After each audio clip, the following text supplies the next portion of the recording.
Eu fiquei ouvindo aqui a Cris ela é minha cunhada.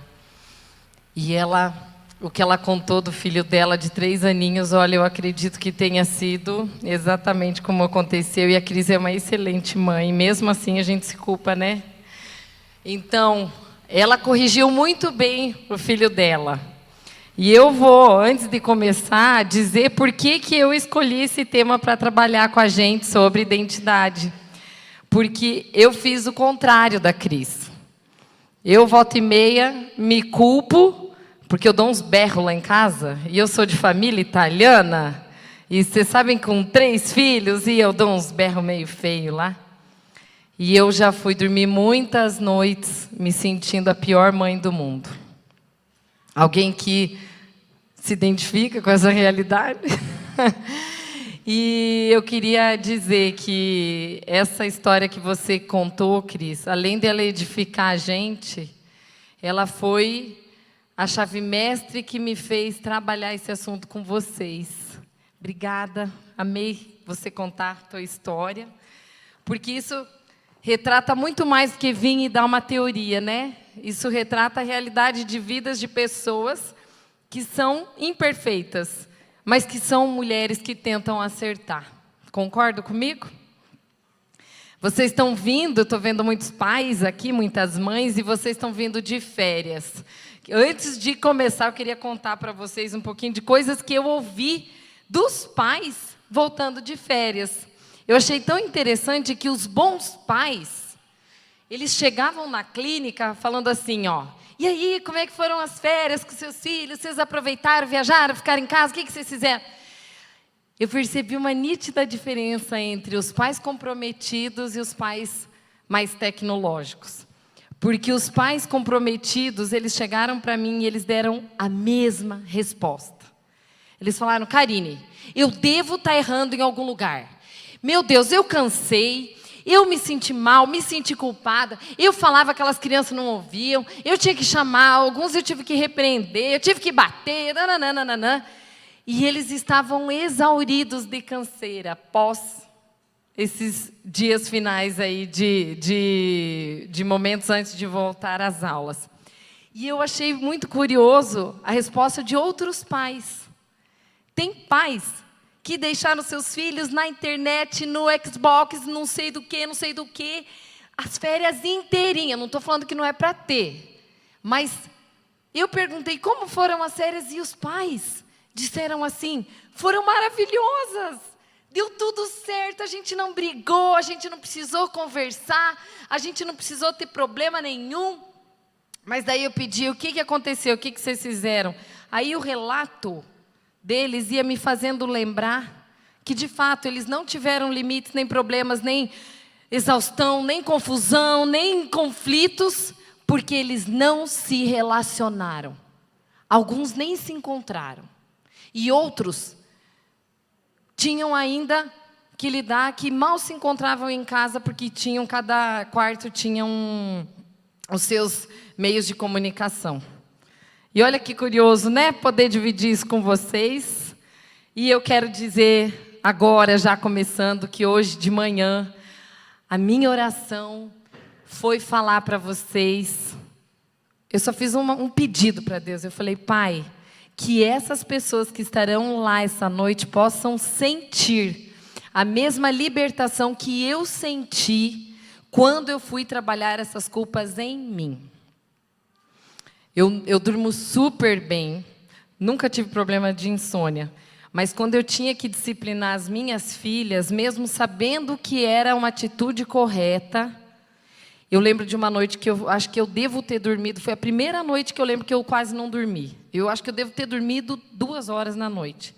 E eu me culpei absurdamente por ter me excedido na maneira como eu repreendi elas.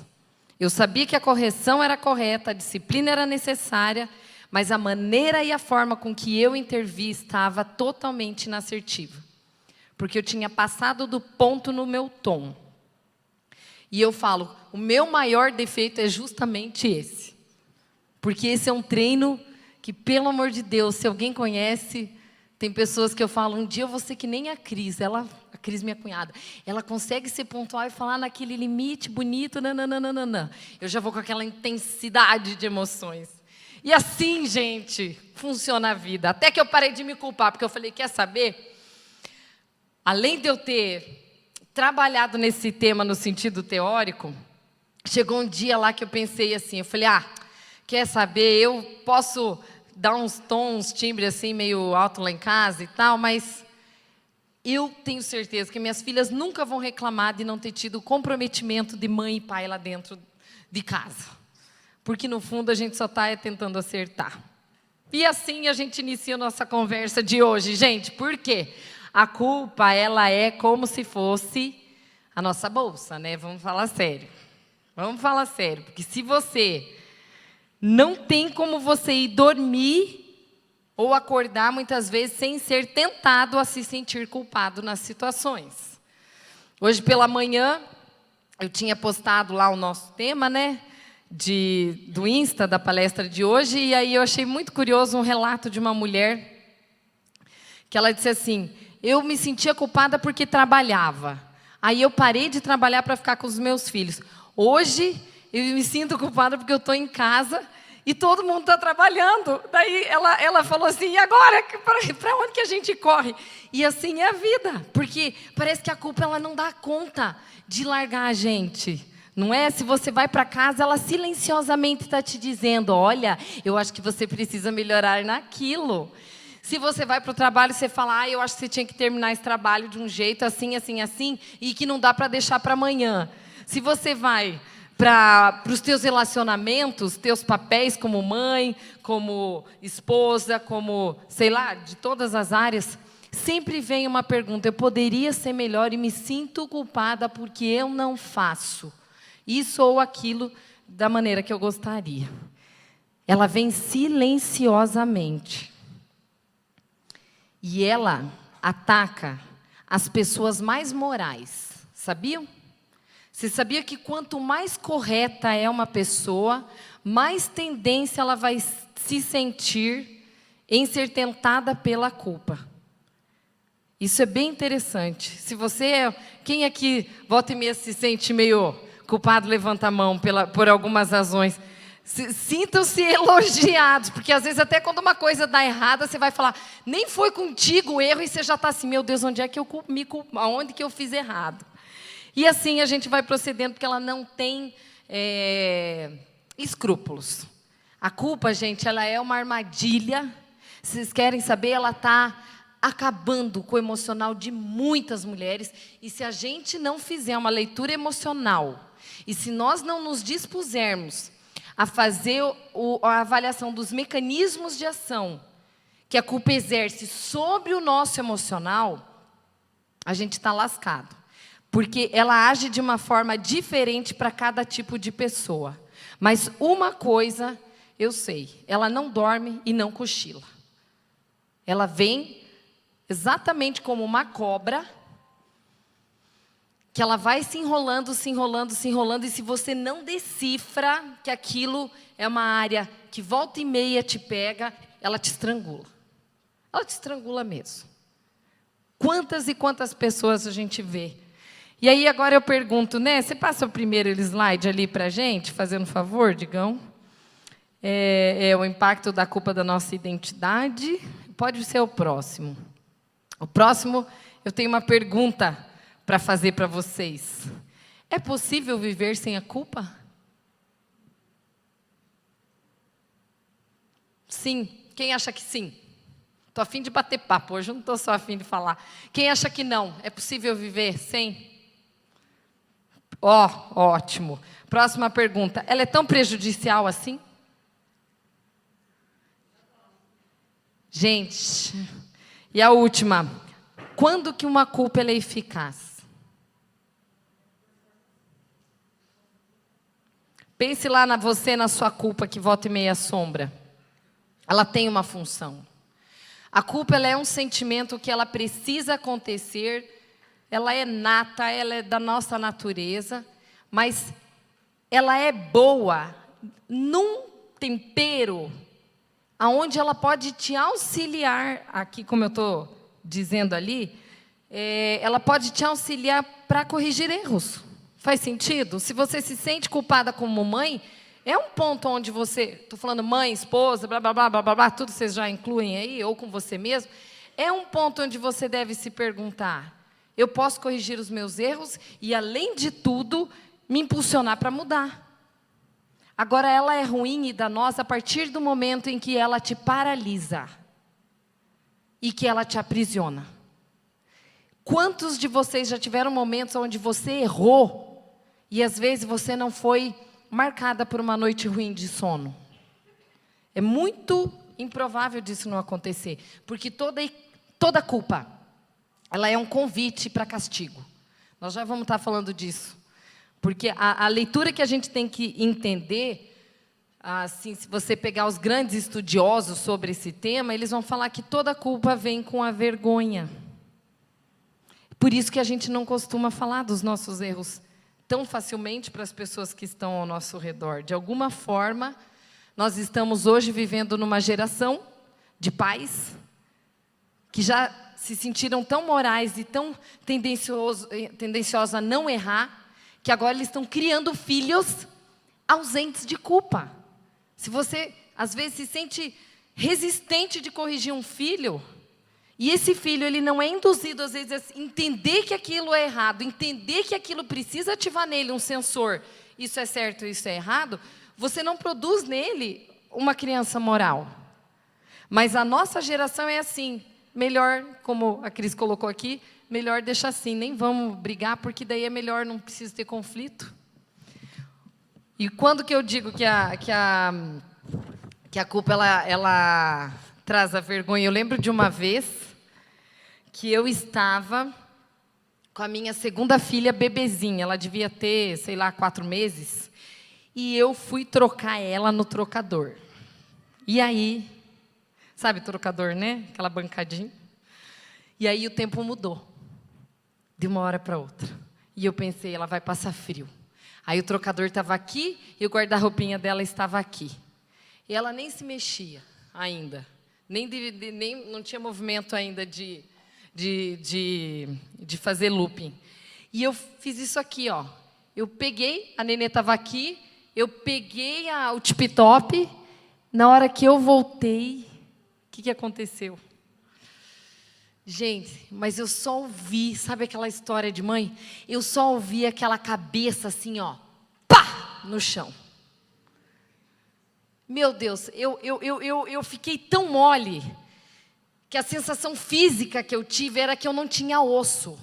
De desespero que eu ouvi aquela cabeça batendo no chão, que ainda bem que era de madeira. E aí corri para o hospital, me sentindo o ser humano mais culpado do universo. Cheguei no hospital, o médico foi me atender, quando ele olhou para a minha cara, o que aconteceu com a criança? Eu falei, eu derrubei ela do trocador. Aí ele falou, mas também, mãe, como é que não enxerga? Ai, gente. E eu já estava me sentindo mal. Aí aquele médico confirmar, você é um fracasso. Gente, é terrível. É terrível. E aí, a história se passou, mas para você ver, eu tinha vergonha de contar, por quê? Porque culpa, ela vem acompanhada da vergonha. Por isso que às vezes a gente não fala, porque é vergonhoso, porque você vai ver as minhas imperfeições, como se alguém no mundo não tivesse defeitos. E é isso que a culpa quer nos fazer, lembrar. Que você não é uma boa mãe, que você está falhando como esposa, que você não é boa não sei o quê, que você podia ser melhor em tal coisa, e você se isola, você encorpa aquilo começa a ganhar vida, e se você não trabalha, ela te esmaga.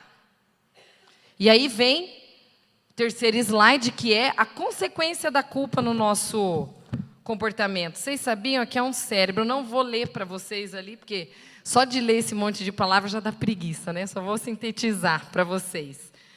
Gente, olha que pesquisa interessante que eles fizeram dentro da neurociência. Eles avaliaram cérebros de pessoas que eram induzidas a se sentir culpadas. E eles descobriram que a culpa está vinculada a duas áreas do cérebro, a frontal aqui e o lobo temporal, que seria aqui nessa parte um pouquinho para cima da orelha. E eles constataram que uma pessoa que ela se culpa muito, não tem essa área de atividade de comunicação tão bem aguçada. Ela passa a migração de sangue num tom a menos. E todas as vezes que eles eram induzidos pela fala a se sentir culpados, isso eu estou falando por quê, gente? Já liga na tua casa aí as informações. Quando você induz o teu filho à culpa, quando você induz teu marido à culpa, quando você induz a sua esposa a se sentir culpada, no cérebro deles vai diminuir essa irrigação entre esses dois lados. E a primeira coisa que acontece é ativa o desânimo. Onde quem é responsável é uma parte do cérebro chamado núcleo accumbens, que é responsável pela recompensa. Já aconteceu com vocês de você criticar um filho, um marido, qualquer coisa, uma mulher, e você falar aquilo na intenção da pessoa mudar, e a pessoa ela não muda, ela fica pior? Já aconteceu? Mas eu já te disse, eu estou falando isso 1000 vezes, e você volta a fazer a mesma coisa. Porque a pessoa ela seleciona e ativa esse desânimo.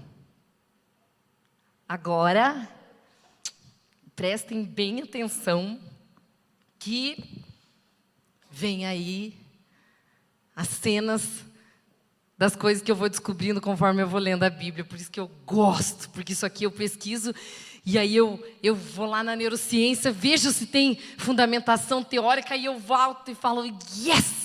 Olha só o que está escrito no Salmo 40, 12. Gente, o que eu falei que a culpa gera? Vamos falar mais bonito? O que eu falei que a culpa gera? Desânimo, isso mesmo.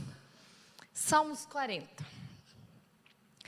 As minhas culpas me alcançaram e eu já não consigo ver. Porque você não consegue ver com clareza mais.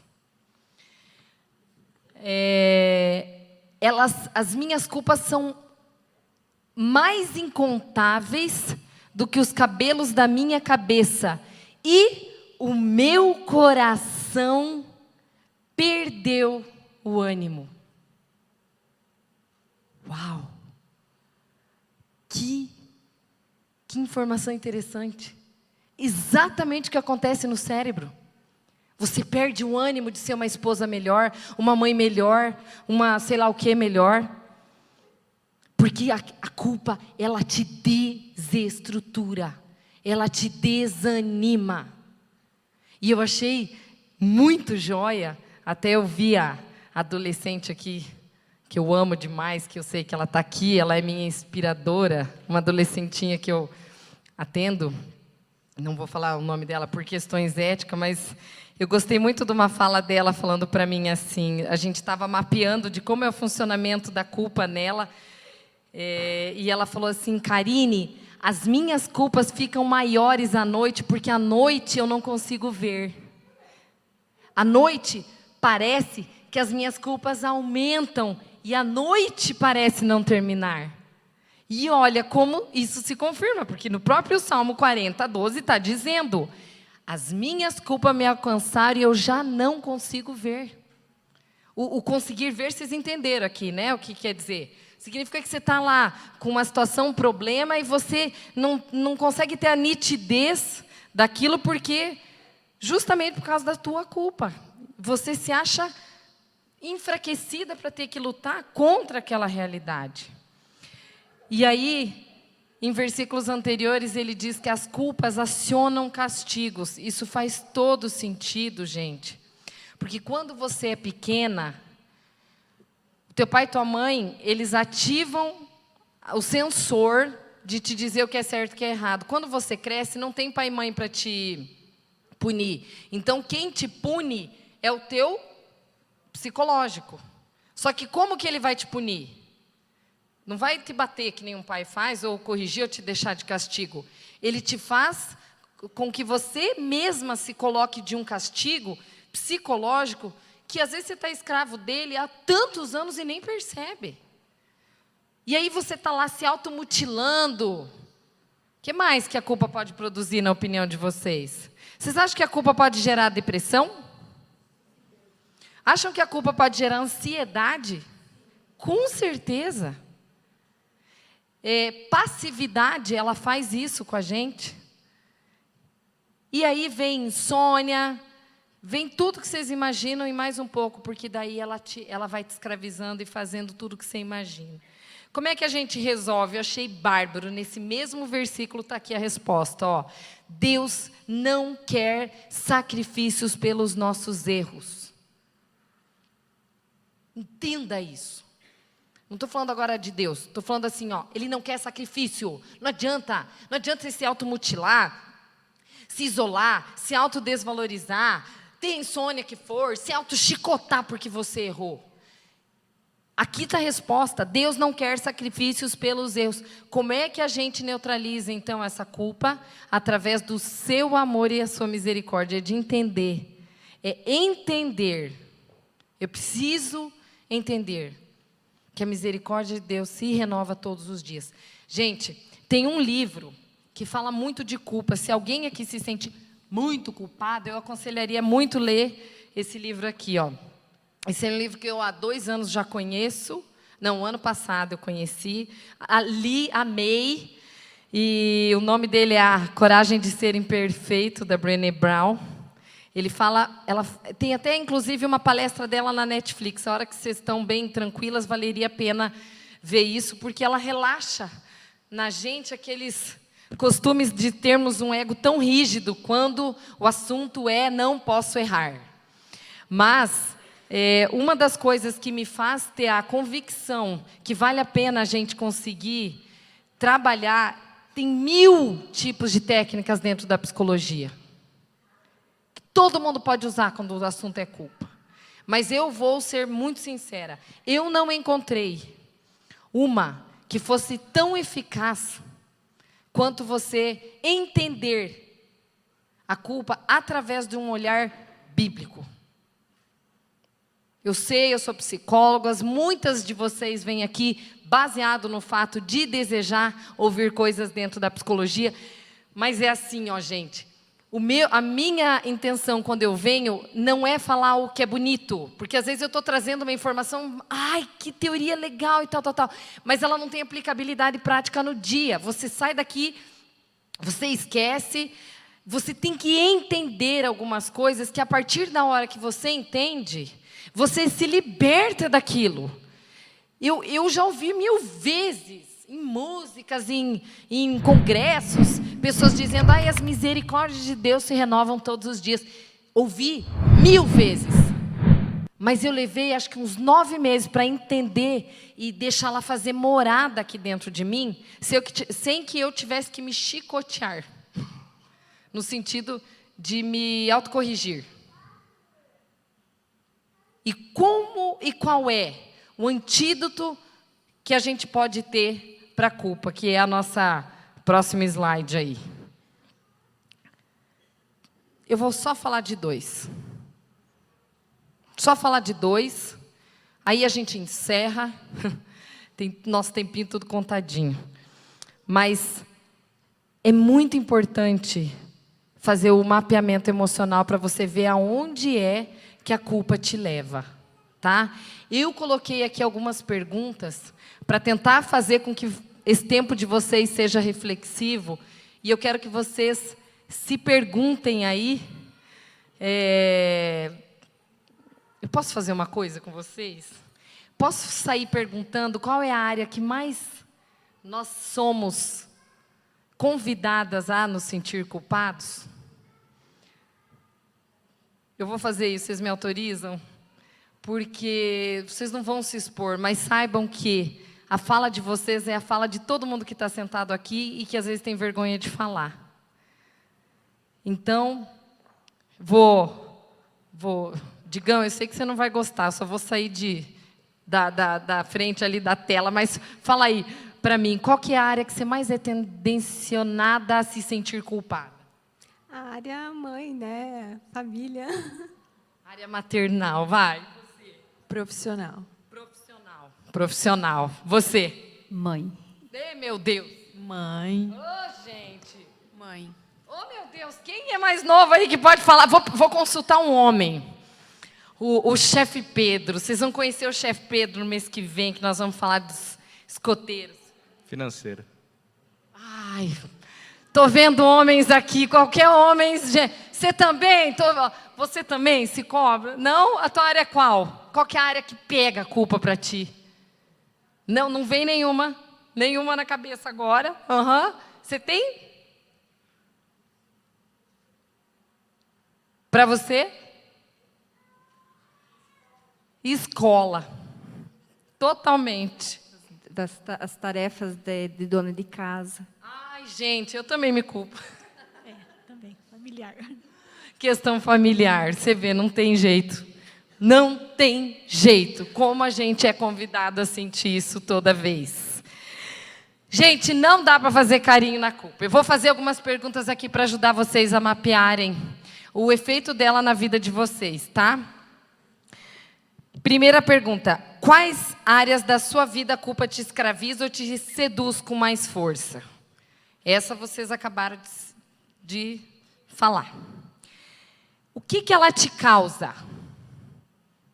Quando você fica se sentindo culpado, o que ela causa?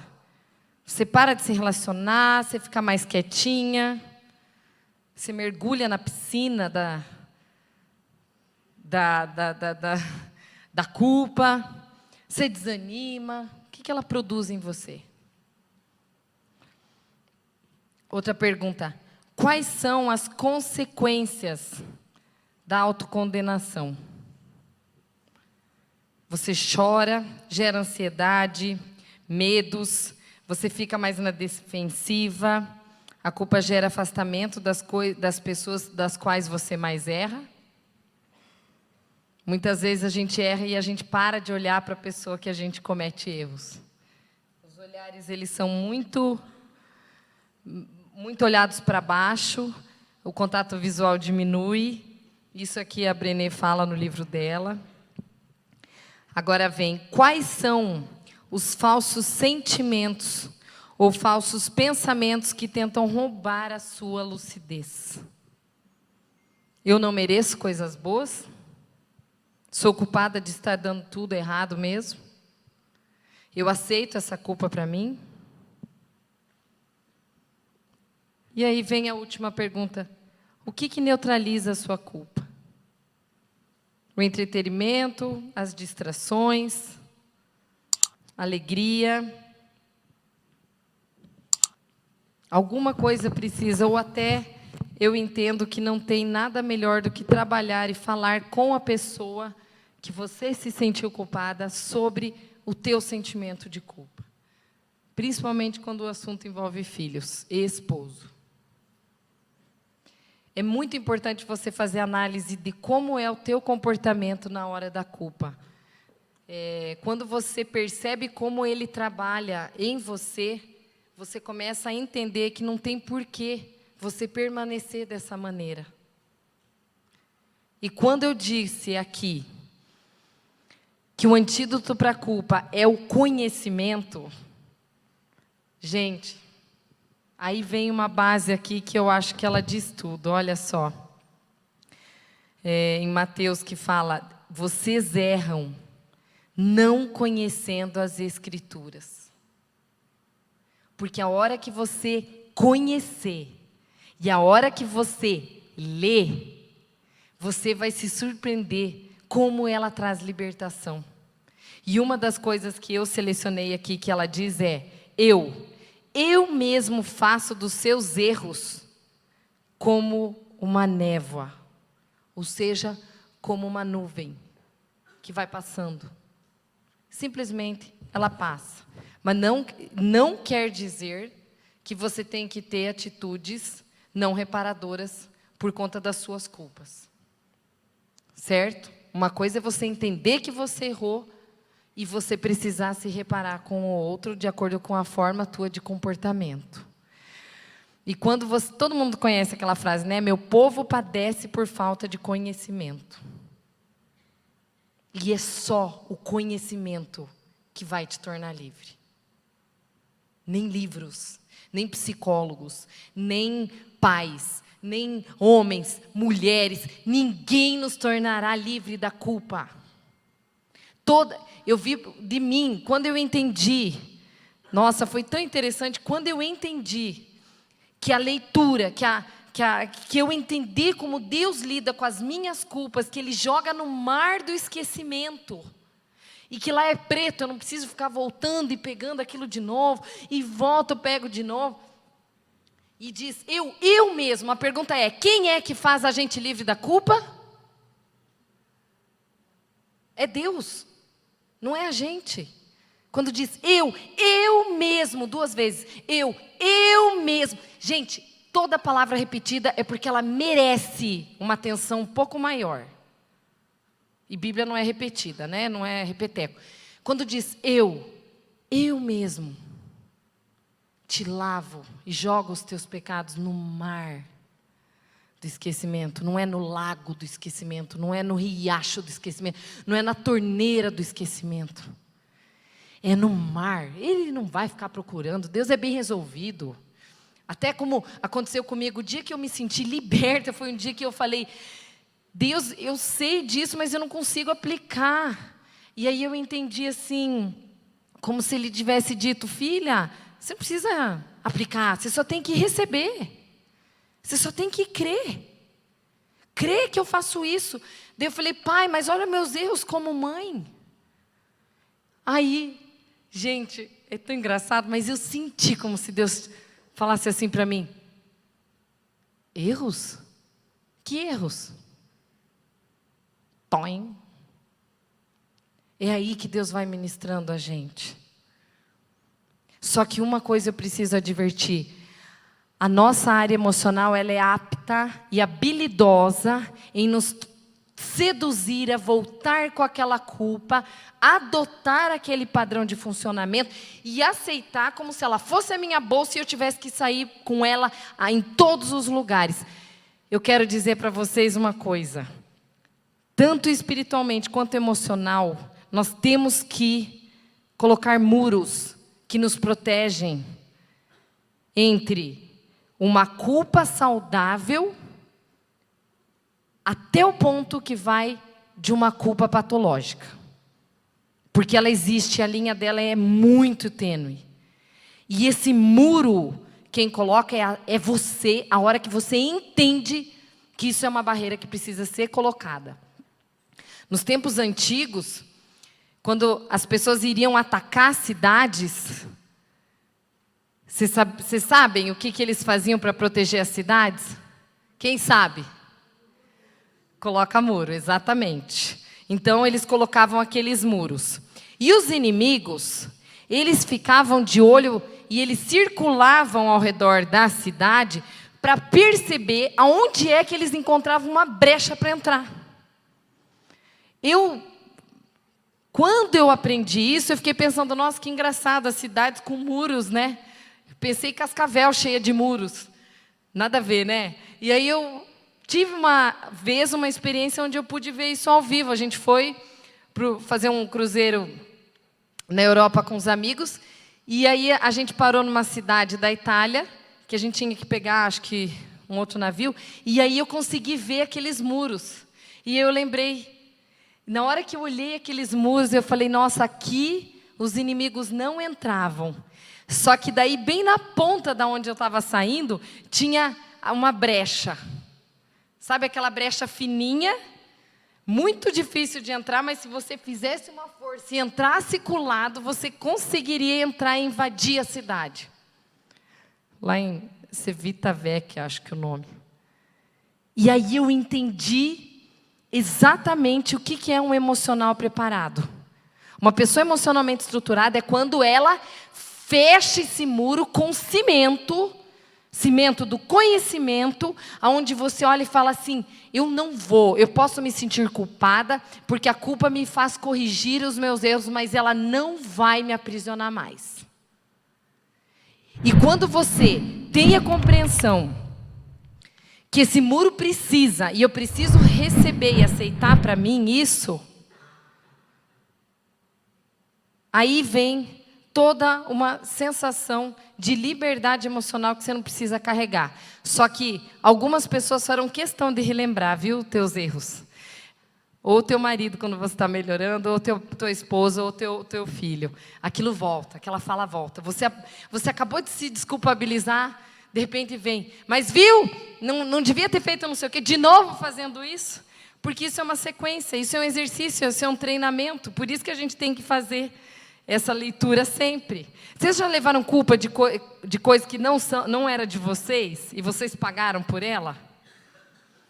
Já aconteceu? Uma vez eu estava na igreja, ai gente, que vergonha. Eu estava na igreja aqui, e aí a minha filha veio no meu colo, e ela soltou um pum.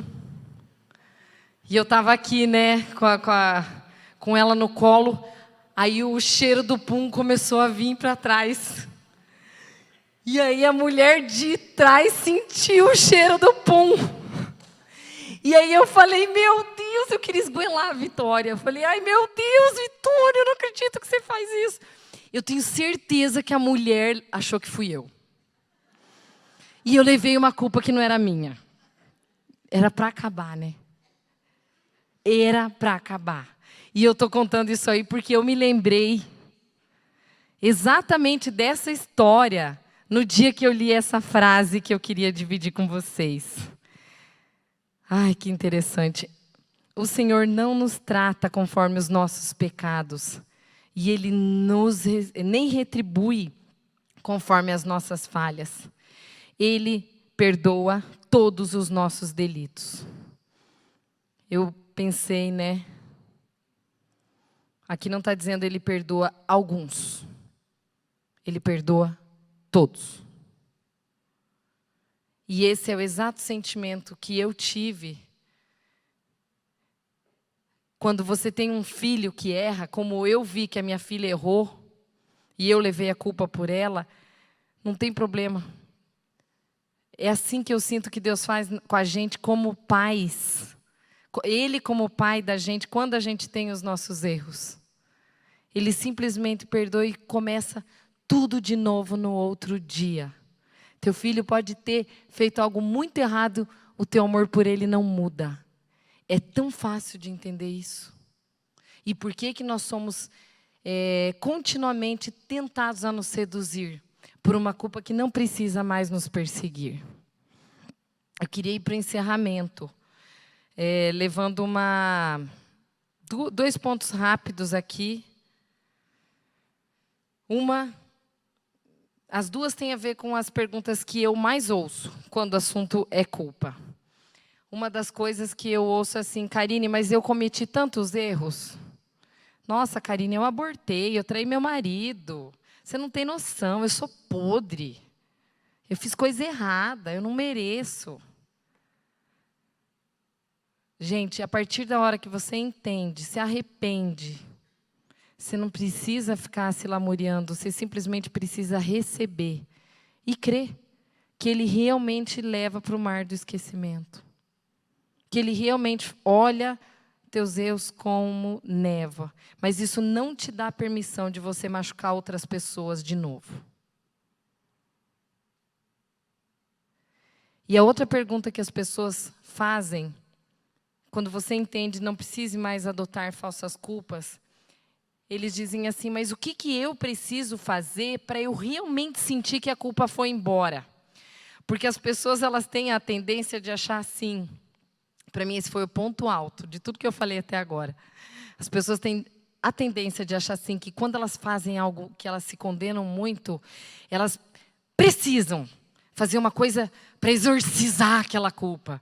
Então assim, eu tenho que chorar muito, eu tenho que me humilhar, eu tenho que, sei lá, fazer tal coisa, eu tenho que fazer uma coisa muito extraordinária para eu sentir que aquela culpa saiu de mim. E o que eu tenho para, resumidamente, falar para vocês, gente, vocês não têm que fazer nada. Vocês só têm que receber isso e acabou. Receber o entendimento de que o antídoto para a culpa é a liberdade de você entender que Deus te perdoa. Então, venha outro e atire a próxima pedra. Sinta-se livre, para que a culpa que te volte não precisa fazer morada mais nos teus sentimentos. E assim, gente, não tem mistério, não tem segredo, não tem técnica, não tem nada muito uau. É simples assim. Entenda, receba e acabou. E acabou. Eu realmente fui livre a partir do dia que eu entendi isso. Só que existe uma diferença. Eu levei 9 meses para entender isso. E por 9 meses eu devo ter sofrido desnecessariamente com o meu nível de autocobrança, como se eu não pudesse errar como mãe. Que ilusão. Que ilusão. De coisas que eu acho que as minhas filhas nem lembram. E, gente, cá entre nós, nem foram tantas coisas assim, muito... mas a gente se cobra. A gente se cobra. Que vocês possam ir embora, entendendo que há liberdade a partir do momento que a gente conhece. Não precisa de ritos, de disfarces para fazer uma coisa tão linda. Ô, Digão, tá aí... Tá no ponto aí um videozinho, tem um vídeo rápido que a gente passou até na última, que eu achei muito legal, é muito disso. Quantas vezes nós, como os jovens, nos sentimos assim, né? Você consegue passar para a gente?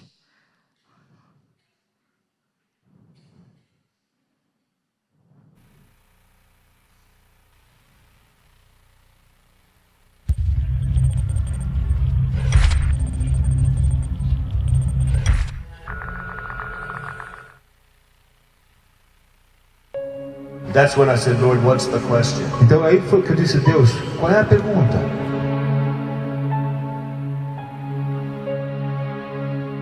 So who calls you things? Ou então quem chama você de coisas? Who gives you names? Quem dá nomes a você?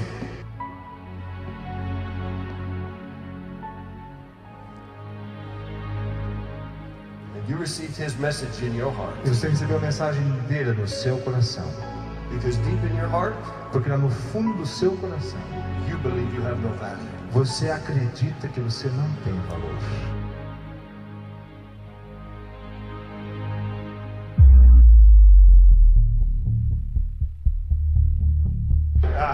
They want to send you a message. Eles querem te mandar uma mensagem.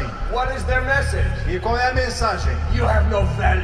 Você não tem valor nenhum. You are stupid. Você é um estúpido. You mean nothing. Você não quer dizer, não significa nada. I'm important. Eu sou importante. Move out of my way. Sai da minha frente. This is a message. Essa é uma mensagem.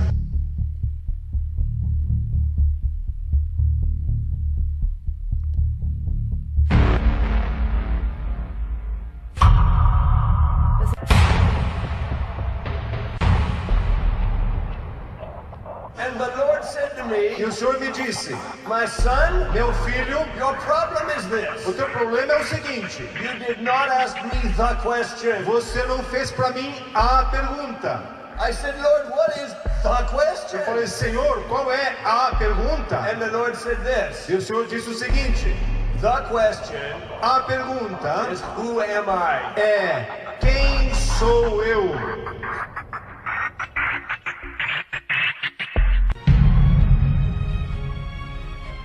When is power released in your life? Quando é que o poder é liberado na sua vida? With the proclamation of your true name. Com a proclamação do seu verdadeiro nome. No longer am I stupid, Não sou mais um idiota, ugly, feio, no value. sem valor. My name, O meu nome, Son of the living God. Filho do Deus vivo.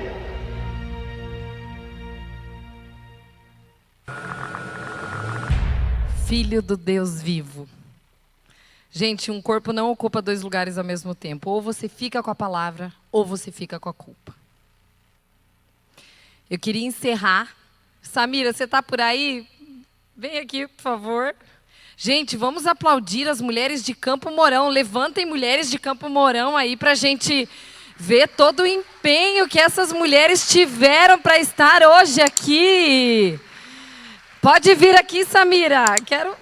Quero te chamar aqui. A Eliana, de Francisco Beltrão, eu sei que tem um grupo de mulheres também aí de Guaraniaçu, a gente fica muito feliz. Vocês vieram com uma van, com um ônibus, o que era? Com o quê? Ah, vocês vieram com um micro-ônibus, ótimo, vem cá, vem cá. Gente, sabe aquela turminha de jovens que deu certo?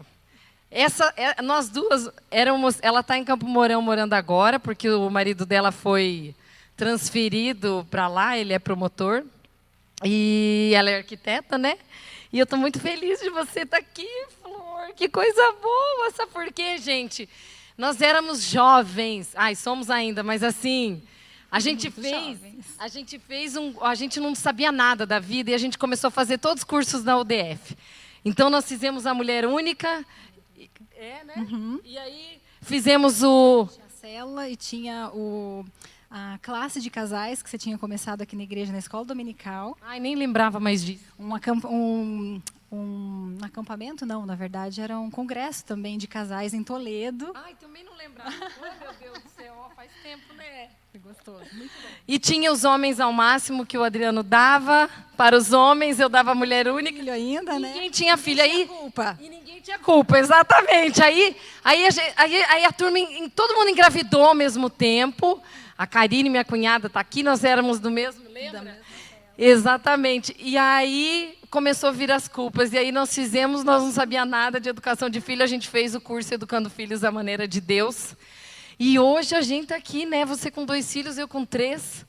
E olha, estou feliz pela tua vinda, estou feliz pela vinda dessas mulheres que vieram. A esposa do nosso pastor está aí, a Eliane. Olha só. Também. Obrigada. Gente, 27 mulheres. Que lindo, gente. Obrigada, porque eu sei que vocês renunciaram, né? Tiveram que organizar seus trabalhos para estarem aqui. Vocês voltam hoje? Voltamos agora. Uhum. Isso, dá tempo de passar na feirinha comprar um pastel, né? Porque eu vi que vocês chegaram em cima da hora, né? Gente, muito obrigada para vocês. Eu quero dizer o tema do nosso próximo encontro. Sabe por quê? Eu estou muito preocupada. Pode ficar aqui, Sá. Ô, chefe Pedro, você é meu escolhido para estar aqui o mês que vem. Sabe por quê, gente? Eu estou muito preocupada com os meninos. Criação de meninos. E assim, de meninas eu não me preocupo tanto, porque meninas têm curso para tudo de meninas, concordam? Tem, tudo que você vai, menina já está cheia de informação. Agora os meninos estão cheios de dúvidas e ninguém consegue dar uma resposta para esses rapazes. E o tema da nossa próxima palestra é criando meninos para serem homens ou bananas. Tá? É óbvio, tem mães aqui que são mães de meninas que nem vão ter o interesse de estar com a gente. Mas, gente, está no meu coração, está fervendo isso daí. Está tão sério esse negócio que as nossas próximas 2 palestras vão ser destinadas a esse fim.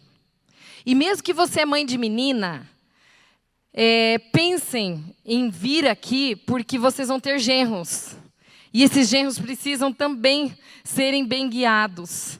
E eu estou falando isso, gente, porque eu chamei um palestrante lá de Goiânia para vir aqui falar para vocês, no mês de setembro, o Jaber Borges. Vou falar dele na outra vez. E no mês que vem eu quero falar sobre os meninos e o que está acontecendo com esses rapazes. Eu falei do chefe Pedro porque ele é o chefe das minhas meninas, porque elas fazem escoteiro, e eu me emociono toda vez que eu vou lá e eu vejo ele assim falando baixo, todas as crianças ouvem. E aí eu fico com uma inveja dele, sabe? Porque ele não precisa gritar. Ele não tem culpa. Eu não sei qual que é a estratégia do homem, mas vai mulheres que o homem conta pra gente o que ele faz, porque ele recebeu um treinamento lá. E lá eles pegam aqueles meninos e eles ensinam aqueles meninos. Eu tenho orgulho disso. Então, eu quero contar com vocês no mês que vem. Quero agradecer a Fer Camerini, que sempre está com a gente, a loja Florenza, em frente ao Marista, o HS Cabeleireiros. E eu quero simplesmente sair e encerrar com a mesma fala que eu tive no início. Que vocês possam se sentir libertas das culpas, assim como eu senti que eu fiquei quando eu entendi que eu não tenho que me punir quando eu erro. Tá certo? Vão em paz, fiquem com Deus. Obrigada, pessoal. Obrigada pro pessoal aí.